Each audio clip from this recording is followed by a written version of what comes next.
A video game so vile and disgusting that it makes your stomach turn. Players actually groping, stalking, even raping women and little girls because they think it's fun. The game is made in Japan, but women's groups around the world are outraged.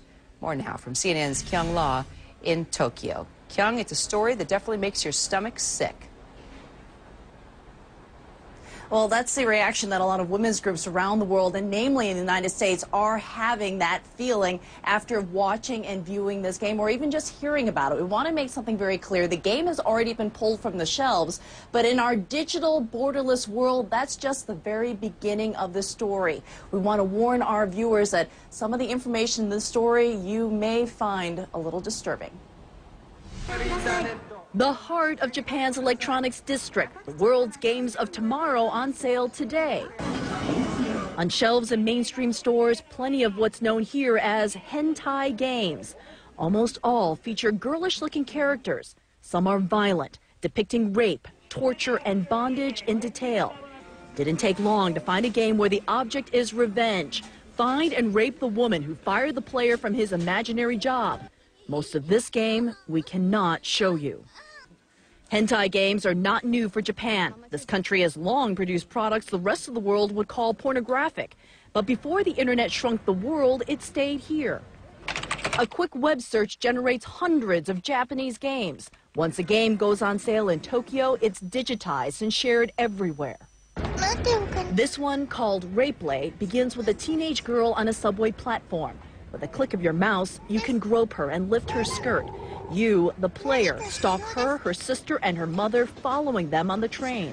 What follows is a series of graphic, interactive scenes that we can't show you. Players can corner the women to rape them again and again, and it goes on from there. The game infuriated women's rights groups. These sort of games that normalize extreme sexual violence against women and girls have really no place in our communities. International outrage led the Japanese developer to pull the RapeLay game from stores last year. But that didn't stop its spread. In fact, the controversy took it viral. That's how Lucy Kibble and Jim Gardner in England heard about and downloaded the game, as they told me over Skype. It was just a fact. It was a controversial subject, and I wanted to try it, really, just to see what it was all about. That global availability is why international women's rights groups say Japan needs to regulate game makers better, stopping creation of certain content.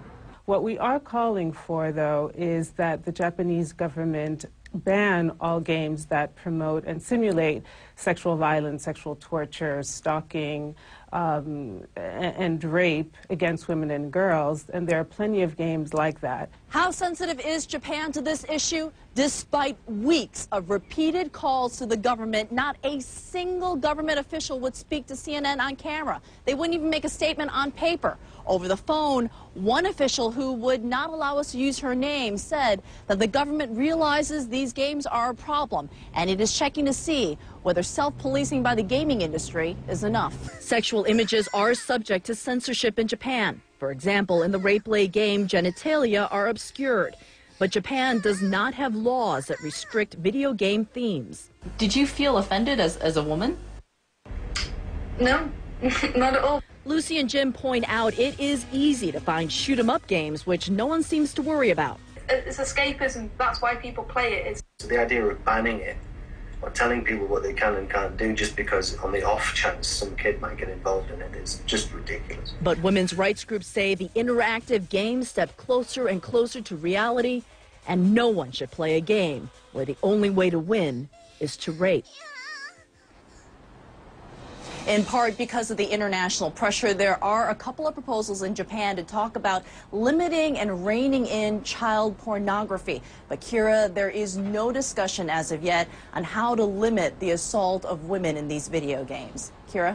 Well, they should be banned, period. We'll follow the story with you. Kyung La, disturbing reporting, but I'm glad you told it. So really, do we even have to go there? Tell us what you think about the rape video game.